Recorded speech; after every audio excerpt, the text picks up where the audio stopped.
Hello, everyone, and welcome to the 2020 Biennial Meeting of the Norwegian-American Historical Association. I'm Amy Boxrud, Executive Director, and on behalf of the staff and board, I want to thank you for choosing to spend part of your day with us. Whether you're a lifetime member and have been with us for decades, or you're brand new to the association, we're glad you're with us today.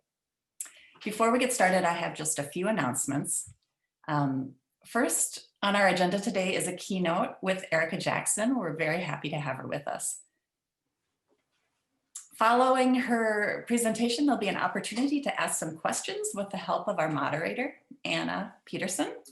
You can submit your questions at any time during the presentation, and they'll be held for the Q&A session. After the meeting, we're going to take a 5-minute break, and we'll begin our member meeting after that. You can find the agenda on our website, along with a slate of board candidates.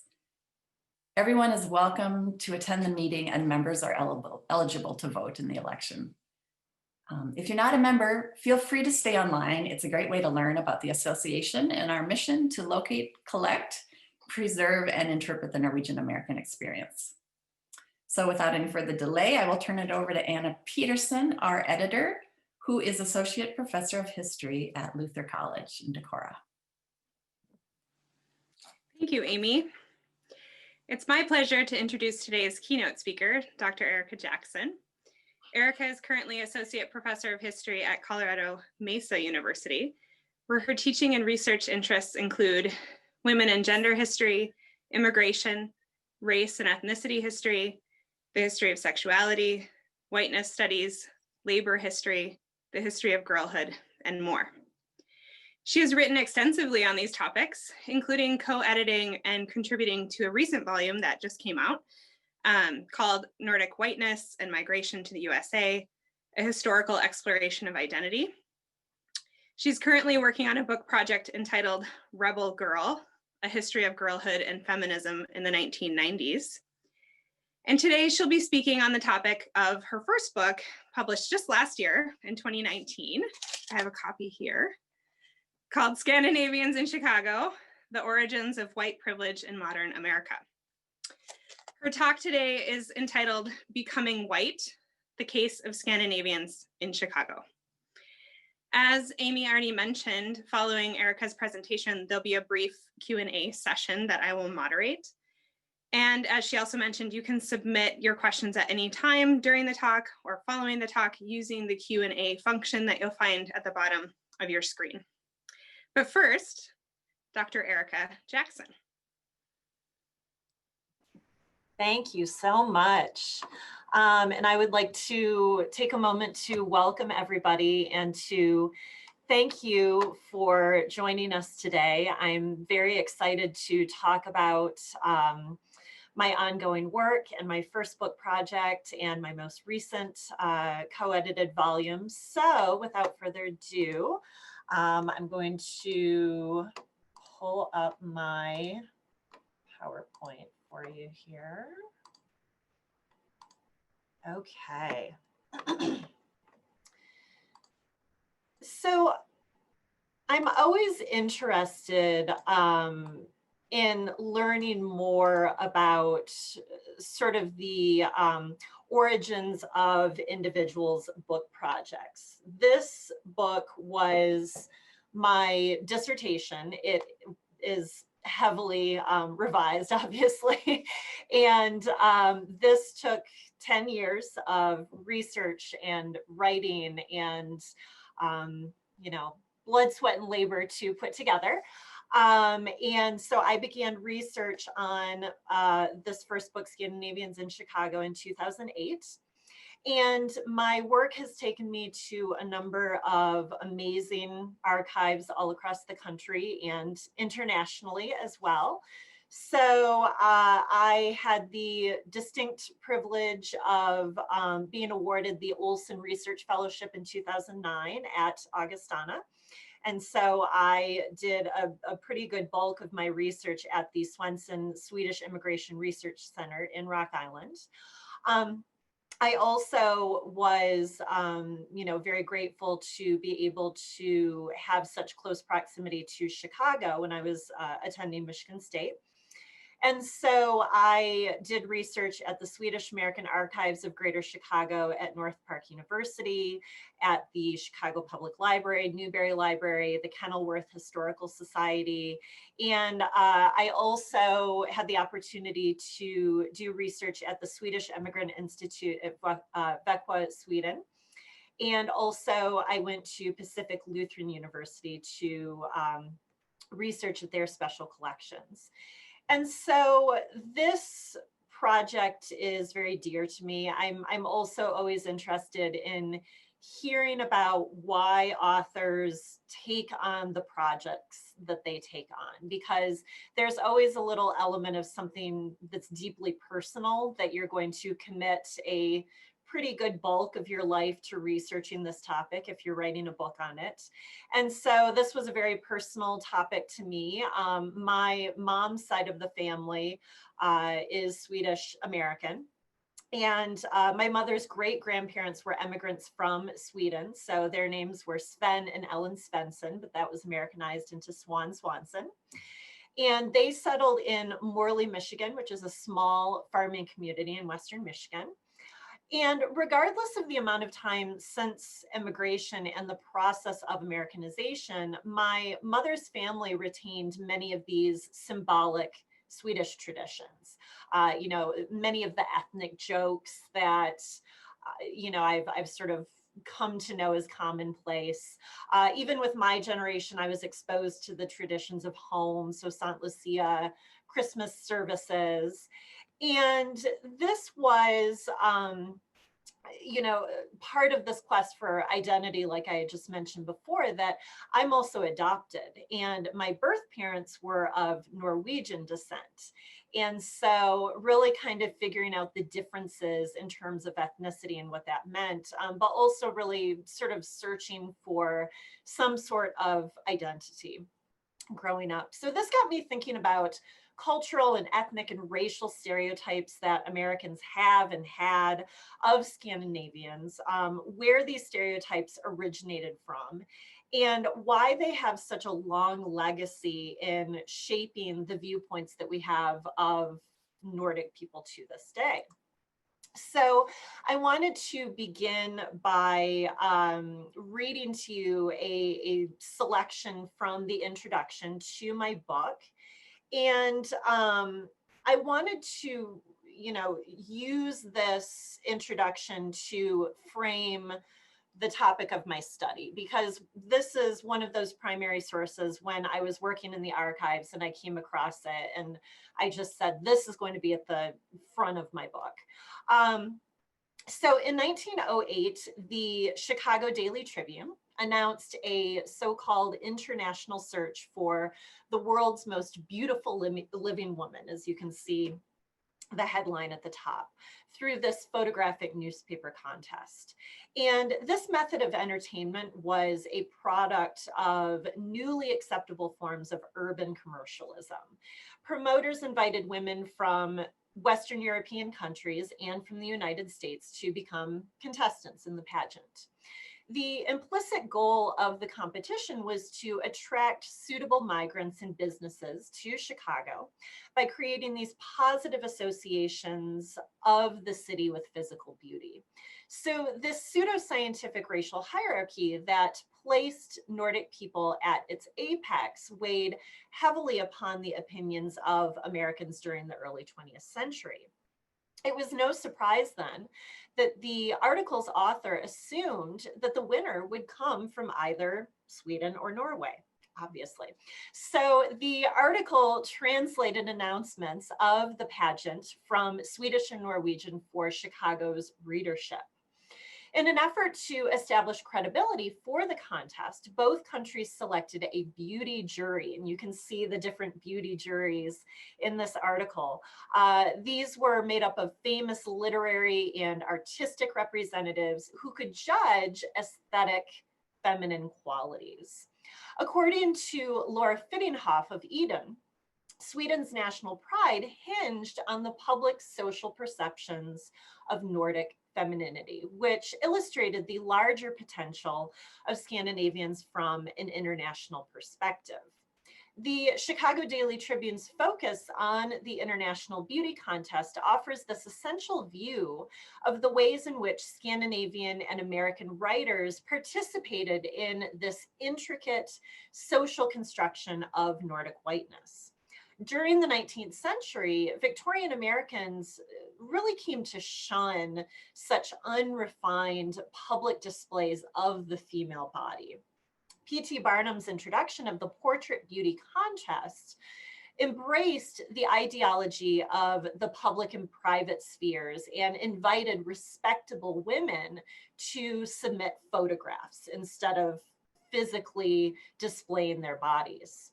This particular contest illustrated the ways in which individual countries used the more modern practice of women's independence in public as a way of determining respectability. So Fittinghoff used gendered language to exaggerate the expected physicality and habits of desired Nordic contestants, and also to purposely contrast their humility with the vanity of women from the darker European races.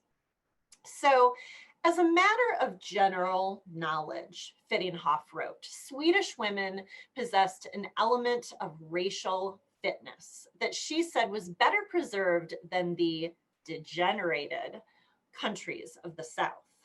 And so contrasting the qualities of Nordic women with races many deemed to be racially unfit, Fittinghoff both stereotyped their ethnicity and emphasized their hyper-whiteness.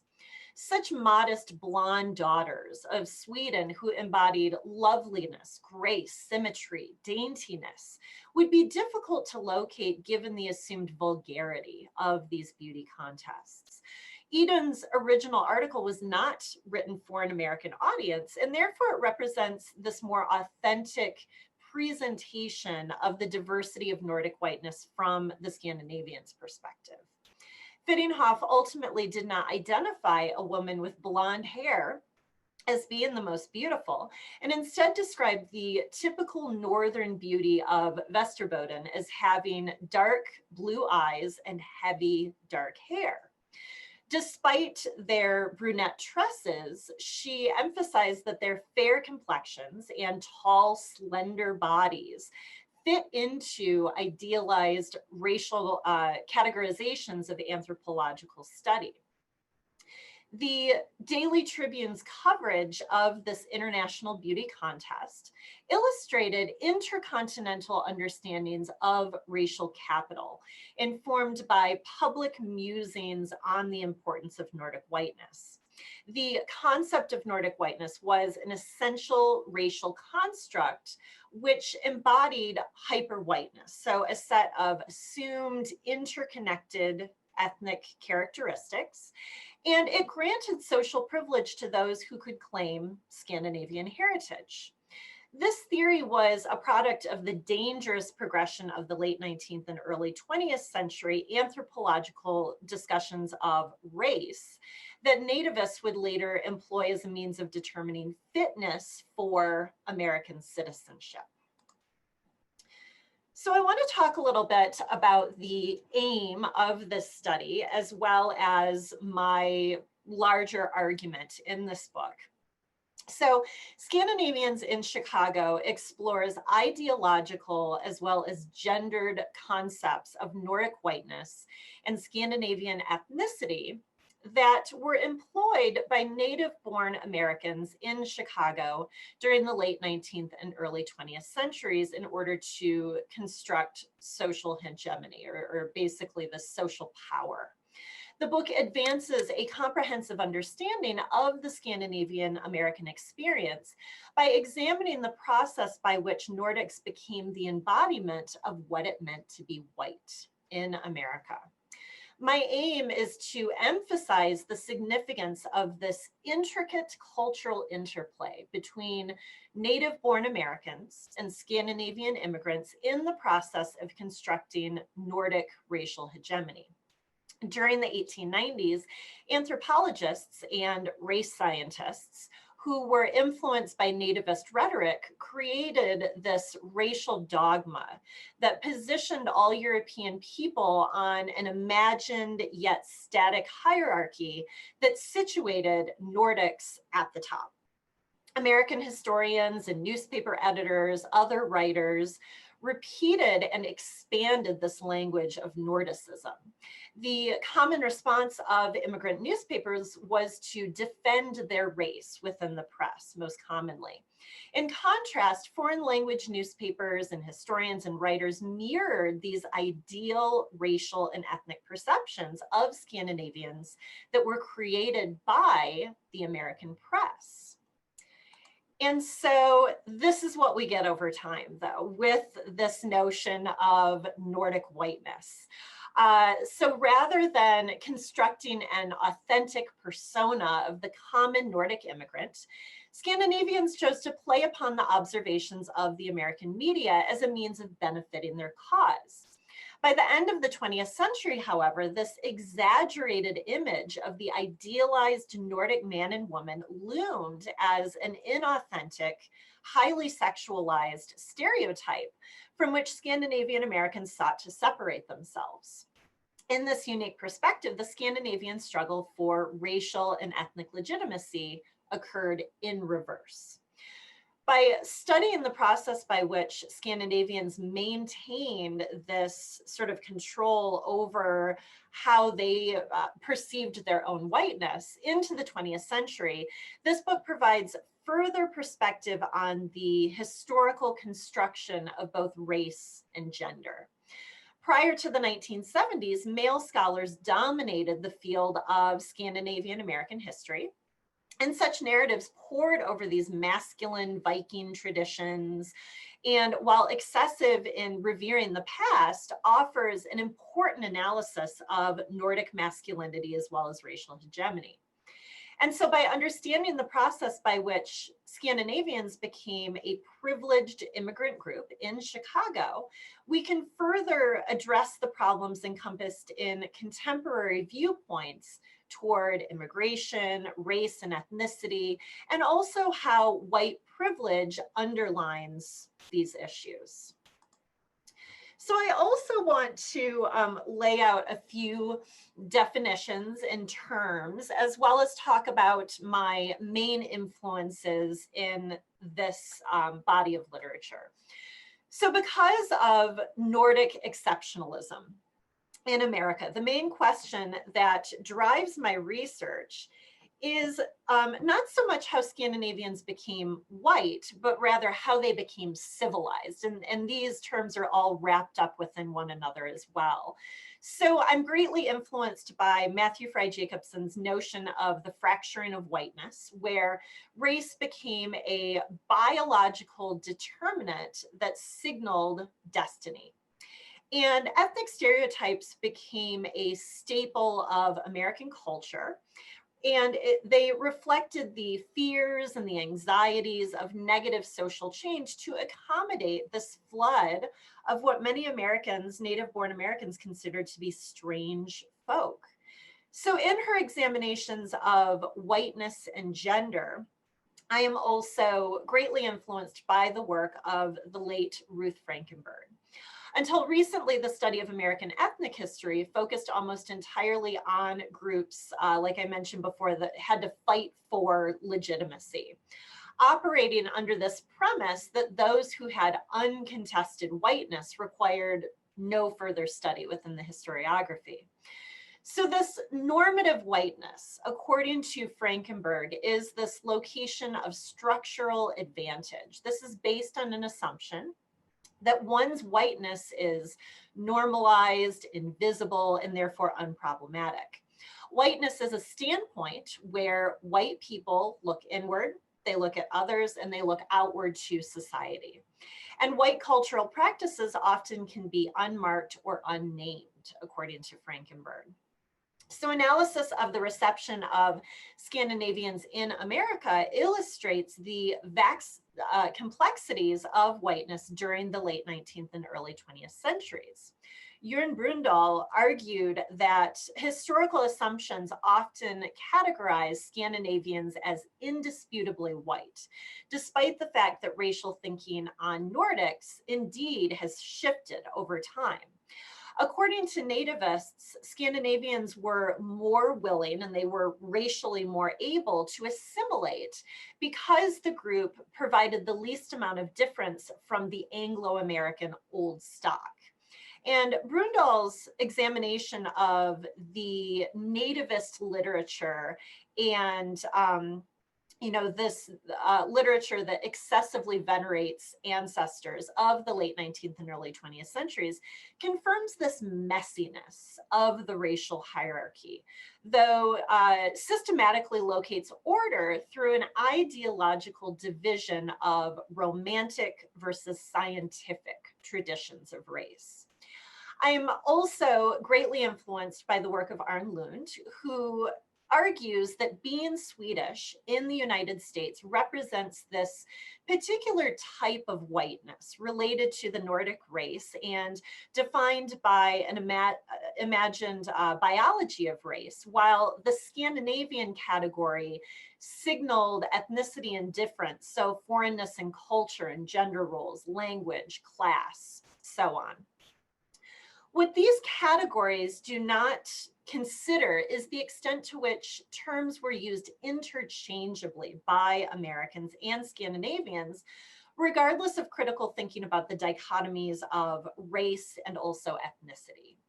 And furthermore, what the above definition of Nordic does not take into consideration is the importance of this gendered physicality, most often understood in racial rather than ethnic terms by Americans. And so this hierarchy of race that you see, this image that I have up on the PowerPoint, I like to use this in my classes to show students what whiteness is when we're defining these terms. But I also tell them about this messiness of race that, okay, well, this is what you see here. And Scandinavians occupied the old immigrants, but as you can see, not the Irish, but they occupied this category. But actually, my work argues that they were higher up than that. So they were this separate category above and getting into more of the white Anglo-Saxon Protestant native-born American categories. So within the American cultural consciousness, Nordic whiteness translated into ideal, universally gendered concepts. And my book relies on the importance of mass media in really getting out this message. The American press stereotyped the racial features of Scandinavian men and women in static constants. And according to this racialized discourse, Nordic women and men could be identified in America by ideal racial qualities: blonde hair, blue eyes, tall statures.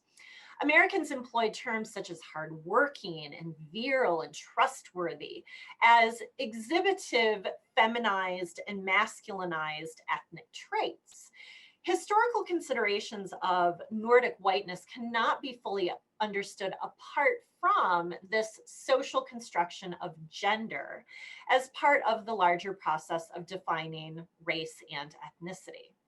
As a post-structuralist, my work offers a closer analysis of the language that Nordics use to self-identify and provides a greater understanding of social awareness of both hegemony as well as autonomy.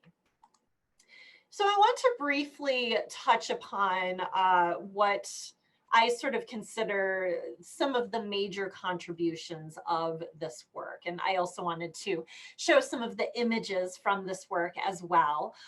So I focus quite a bit on the role of Swedish maids and this important role that they played in really shaping and defining the labor market of the early 20th century.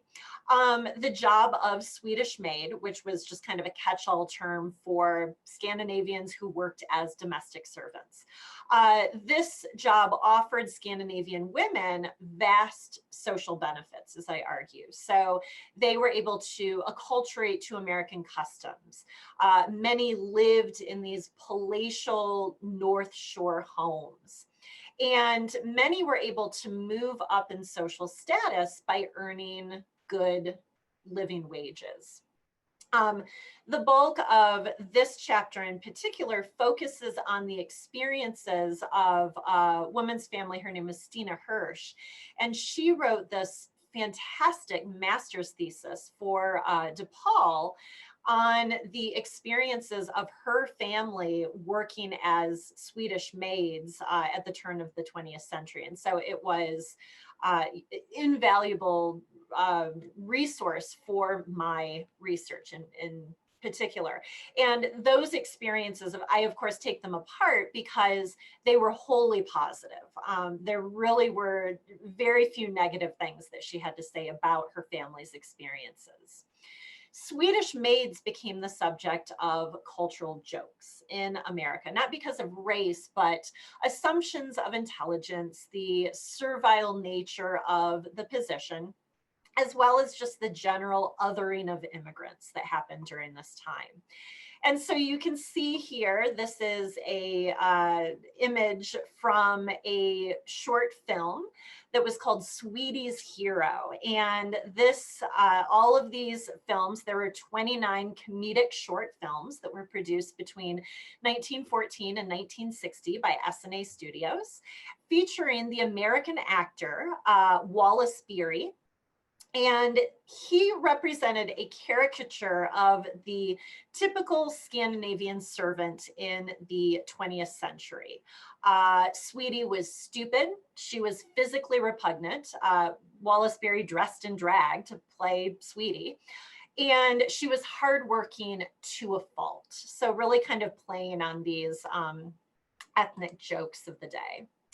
And then these beautiful pictures are courtesy of North Park University's archives. And I was just so delighted to get to work with. So this woman that you see right here, her name was Pauline Hegborne, and she left behind journals. And you know, just as a historian, all of the things that you want to come across in the archives, she left behind for me. And she talked about her experiences working at Montgomery Ward's as a shop girl in the early 1910s, and how she, you know, of course, left the position once she met a man and she got married. But this portrait that you see here, the girls at Montgomery Ward's posed for this portrait. And I just think that it is so gorgeous, and how they're all dressed alike, and how white they are meant to appear as well. And then there's her more formal, I believe this was a portrait right around the time that she got married that was taken too. And so I also talk about vice and representation. Amid this white slavery scare that occurred in Chicago in the early 20th century, where American social purity reformers feared that the whitest of white girls would be kidnapped and sold into prostitution. And they talked about in these narratives that they were especially concerned about these Scandinavian girls, these Swedish and Norwegian girls that were going to be kidnapped in the middle of the night. And what I saw from the foreign press at this time was that time and again, individuals within this community, you know, editors and writers were saying, we recognize that there are these problems of vice, or problems that are presented as part of this changing youth culture, as the first generation of Swedish American, Norwegian American, Danish American kids are looking to be more American than Scandinavian. We get that. We don't like it very much, but we are going to take ownership of these problems and we're going to deal with them within an insular perspective in our own communities. And I thought that it was so fascinating, especially compared to American youth, that it was just like, the kids are going crazy, youth madness, that the responsibility was not so much placed on the children themselves, but rather on all of these outside factors that could play into this vice. So I wanted to conclude by talking about some of the continued work that I see is essential within this ongoing field of study into analysis of Nordic whiteness from a historical perspective. And there remains this understandable avoidance of discussions that imply white privilege within the history of Scandinavians in America. As late as the early 2010s, the historiographical focus was largely structured upon the victimization of groups who fought to win racial legitimacy, and far less on those whose whiteness was not necessarily a point of deliberation. What most historians can agree upon is that whiteness and the ideological formation of race is based upon a powerful set of myths that were set into motion by American culture, historical study, and also by political agenda. And studies of whiteness and gender both constitute elements of the relationship between power and privilege. From the sexualized, exotic other that's embodied in Orientalist literature to the swarthy immigrant who is neither masculine nor feminine, these gendered understandings of race and ethnicity offer a multitude of complex new perspectives within the field. And I also see too a number of opportunities. So I wrote a book chapter for the book Children and Youth in the Gilded Age and Progressive Era a few years back. And I found just sort of a treasure trove at places like Pacific Lutheran and North Park of all of these records that are left behind by college students, by students that were, still in high school, but they left behind journals from that time.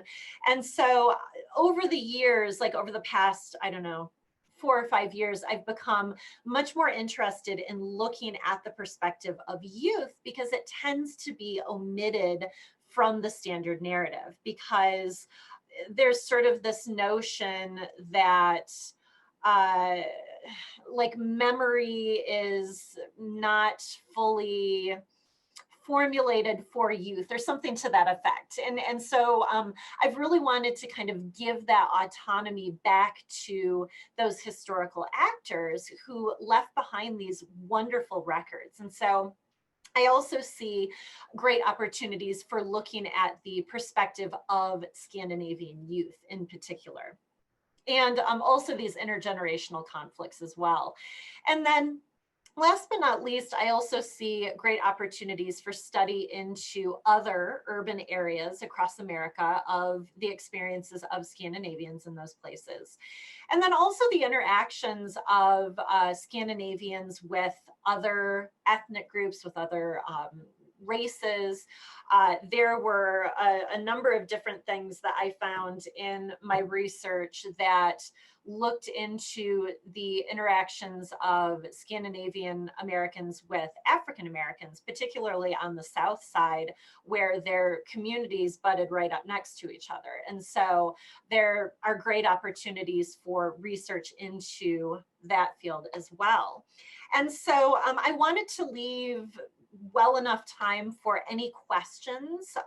And so I see that I have about, well, actually 4 minutes left, but I do want to leave time for questions. And before we move on to the Q&A, I wanted to give you my email address. And so anybody who's watching this today, if you have any questions that I don't get the opportunity to answer for you today, please do not hesitate to reach out to me, email me, let me know.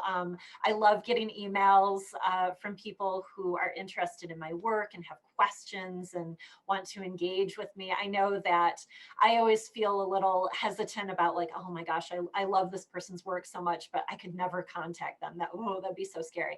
Please don't hesitate. Please get a hold of me. So thank you very much.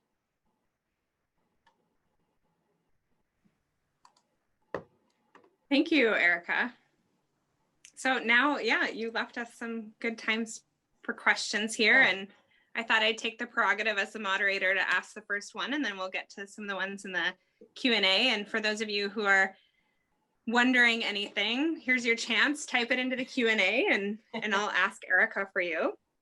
I was wondering if you could talk a little bit about, you mentioned how maybe Scandinavians were always perhaps seen as white, but maybe uncivilized at certain points, and then they get to this point of both kind of apex of whiteness and civilization. So could you unpack that a little bit? Like, when were they seen as uncivilized, and what did they do that helped them rise? Absolutely. So probably, I think it is the longest chapter in my book, is chapter 1, where I talk about this process and how when Scandinavians first arrived in these swampy marshes of Chicago, as it was, in the earlier 19th century, people talked about them who came into sort of these passing groups with them as swarthy and like darker skinned, not in the ways that we see them described later on, much more sort of uncivilized.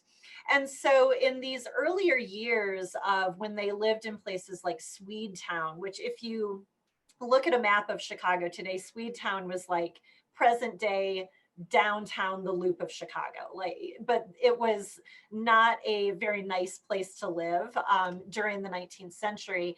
And they lived right in proximity of the river as well. And so there was a typhoid outbreak. And then there was the Great Chicago Fire, which I argue was essential in really creating sort of spin and good PR for Scandinavians in Chicago, because there were these city ordinances that came about in the aftermath of the fire that said you can no longer, if you want to build a house, if you want to build a structure in these areas, it has to be out of brick. You can't build it out of wood anymore. And so this was expensive to do. You had to be sort of more of these like upper working class to middle class to be able to do this. And Scandinavians were really good at this point as well, of coming together, pooling resources, helping their own through these reform and aid societies following the Great Chicago Fire. And so they were kind of able to rise out of this immense disaster in ways that other more newly arrived groups were not necessarily able to do. And they also migrated after this point as well. So you have the group that migrates more to the north, more to the west, and then you have the south side communities that all just kind of shift at this point as well, away from Swedetown. So they kind of moved away and distanced themselves from this more sort of like original area that the newest of immigrants would arrive in.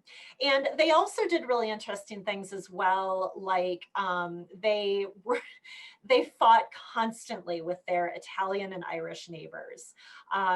Some of these just hilarious stories of the conflicts between these groups over legitimacy, and we want to be the best immigrants in Chicago. And so the ways that they were going about doing this through club membership, through building up their churches, but building up churches that were Protestant, so they were more accepted than other groups by native born Americans.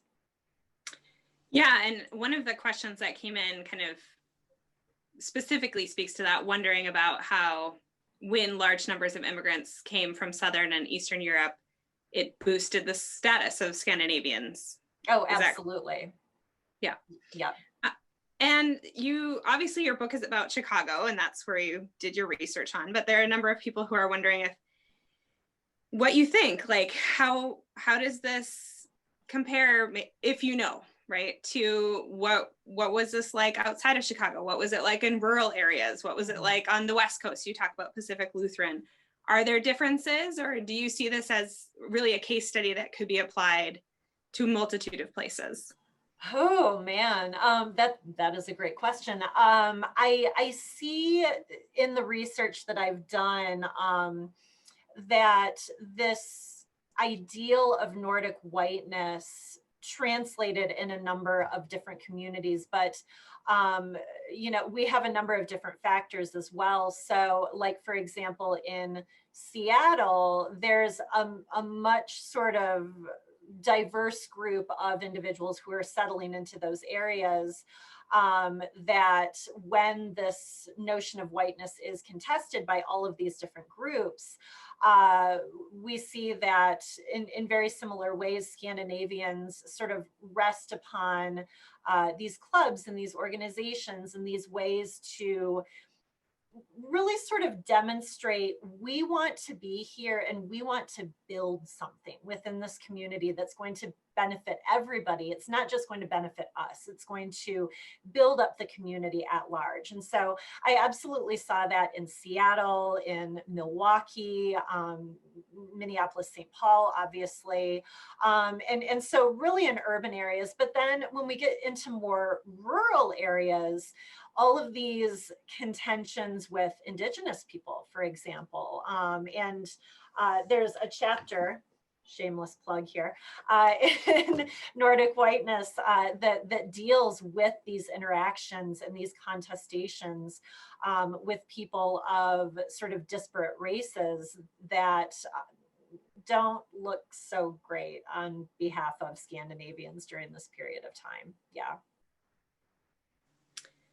Great, thank you. Mm-hmm. Going back just a little bit to our thinking about what Scandinavians did to kind of improve their own status, I wonder if you can speak a little bit about their relationship to the eugenics movement. Yeah, yes. There are many groups that do take this stance that is more progressive, it's more reform-minded, but it's also driven by ideas of the day, nativist ideas, ideas of trying to preserve the white race, and really kind of being drawn to the words of people like, Charlotte Perkins Gilman, Teddy Roosevelt, who were saying that, well, we should, like, birth control is okay for these groups, but we need to allow white Protestant women of certain classes to have as many babies as they possibly can because of, wanting to elevate the white race. And so I did see some individuals that absolutely believed these ideas. And so this is this messiness of race as well. When I'm teaching about these concepts in my classes, and many of my students will be quick to say, oh my gosh, these people were so racist. And it's like, well, let's unpack that a little bit. And from our contemporary perspective, we might judge them in very different ways than this was just kind of a normal conversation during this period of time that people had because they saw whiteness as so valuable to the future of the country. Yeah. Mhm. Great.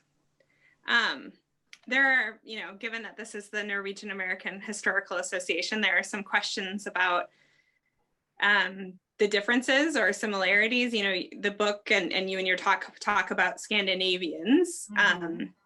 What's happening underneath that umbrella term? Is there competition between Swedes and Norwegians over who is the best and who is the most beautiful, or Absolutely. how does this compare? Yeah. And I did see quite a bit of separation, that you have Swedes living with Swedes, Norwegians living with Norwegians, and not too much kind of intermixing. And I do try to point out as much as possible in the book the more specific groups. It does focus predominantly on Swedes and Norwegians because those were the two biggest demographic groups in Chicago at the turn of the 20th century. But I do see much more coming together in collaboration by the 1920s and 1930s, especially after this period of World War I, where questions of citizenship and nativist rhetoric really was scaring people, that they were starting to say things like, am I going to be deported if I don't prove my sort of citizenship within America, if I don't pull the trigger on actually renouncing my citizenship to Sweden or Norway and really become an American once and for all. And so after the point of World War I, that's when these groups really start to sort of merge in Chicago anyway. And like I talk about, there is this fantastic country club that is built on the outskirts of what's now known as the Chicago suburbs. It's called the Nordic Country Club. And it's predominantly Swedish, but there are some Norwegian members as well. And they go out to this club, and it's part of this very interesting larger institution and community where they can all come together. They can celebrate the ethnic traditions of home, or of home if it's a little bit more distanced by this point in time. And they can do so without having to worry about being judged as not American enough. That it was really this insular community that they could do things like that. Yeah, I wonder, in conjunction, kind of thinking about this label of Scandinavian, but also, right, you use the word Nordic, which has both kind of racial connotations, but also can have, other definitions. What about the groups kind of on, we could say, the margins of that, right? The Finns, the Sami, are they included in these discussions? How are they either included or excluded from this association? So aside from the census data, aside from the demographics, when I was reading some of the historical narratives that Jorn Brundahl especially takes apart in his journal article, there was less discussion of the Finns, of the Sami, because any discussions that I saw were more, they're racially different than us, or Finns were described more as being Russian than as being Finnish, because they were categorized in those terms by the census data. And so it was really part of this othering process of, well, they don't belong to our Nordic racial group. They're separate in those ways. And there have been works too that have compared the Sami and Finnish people to indigenous people as well, and sort of those interactions too. So really interesting things. Yeah, thanks. Yeah. So we've talked a little bit about the relationship between Scandinavian Americans and eugenics. So here's another association that might not be so great. How about, are they involved at all with the Ku Klux Klan? Ooh, Did you come across anything dealing with that? I didn't. I definitely came across narratives that made me question a little bit because, so the Ku Klux Klan by the 1920s, to give a little bit of context, becomes more like, I've heard people describe it as almost like a union, that if you belong to this particular industry, especially the automobile industry in Michigan at the time, that you kind of had to join the KKK because it was just part of what you did as a worker in that organization. And so I did see, so what I was getting at rather is that it's not as secret at that point in time, but I see people moreover like mouthing eugenicist, nativist, really getting into very problematic ideas about race and about preserving the Nordic race for the benefit of the future and things like this. And I talk about this too in the conclusion to my book, that we see where this goes. Not so much with Scandinavians in America, sort of, moving more toward what happens with the growth of Nazism. But there are individuals who do talk about racial purity in very, very similar ways. But I didn't come across anybody that self-identified necessarily as I am a member of the Ku Klux Klan, but there were sort of like tongue-in-cheek things there. Yeah. Great. I think that we're kind of running up against time, but I want to ask you one last question. And I want to encourage those of you who haven't had your questions answered yet to please email Erika, and she gave you her email address, and maybe she can put it up there again at the end here, just so you can jot it down if you didn't get your question answered. But I think that this is a nice question to kind of end. Someone asked about how your work might help us think about what it means to be Scandinavian American today. How does it help us think about contemporary American issues, about our own whiteness? Okay.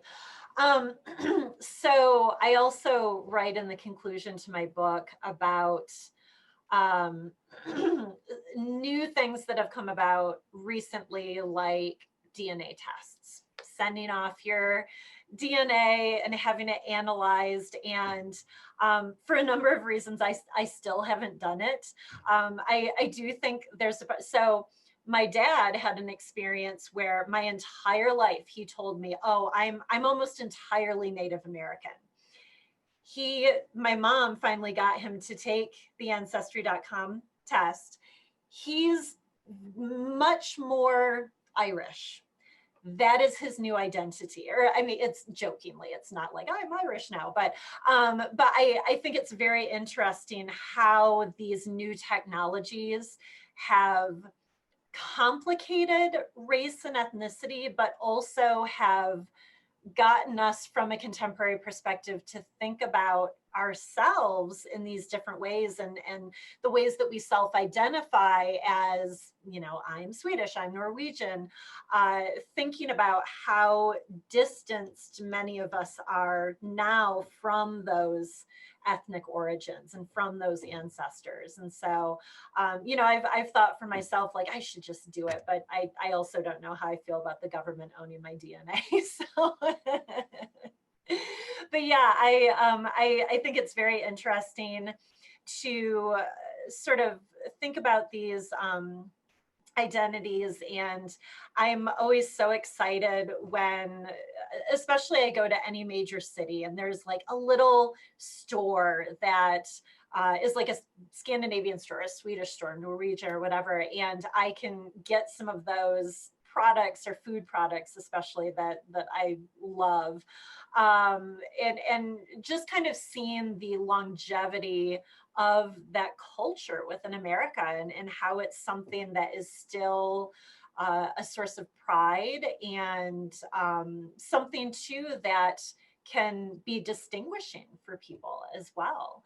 To this day, when I tell people like, oh, my mom's side of the family is Swedish, I mean, they were distantly Swedish, but still people say, oh, that's so cool, but tell me more about that, you know? And so it is kind of like a conversational point, if not more. So yeah. Yeah, and maybe how it connects to this history of white privilege that you've talked about, right? And Yeah. thinking about our own identities and how they intersect with that past. Yeah. Yeah, I think there's a lot of fruitful areas for investigation there. Absolutely. Yeah. And I do talk too about the political implications of this as well, that, you know, I don't want to get too much into that, but we all know what I'm talking about. So yeah. Great. Well, thank you so much for being with us, Erika, and sharing your research.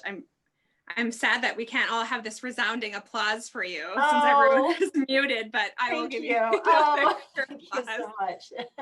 And I don't know if you want to just say your email one last time, or just to share it. Sure. So it is ejackson at Colorado Mesa, all one word, .edu. Great. Thank you so much. Yes, you're very welcome. And now I'm going to turn it over to Amy.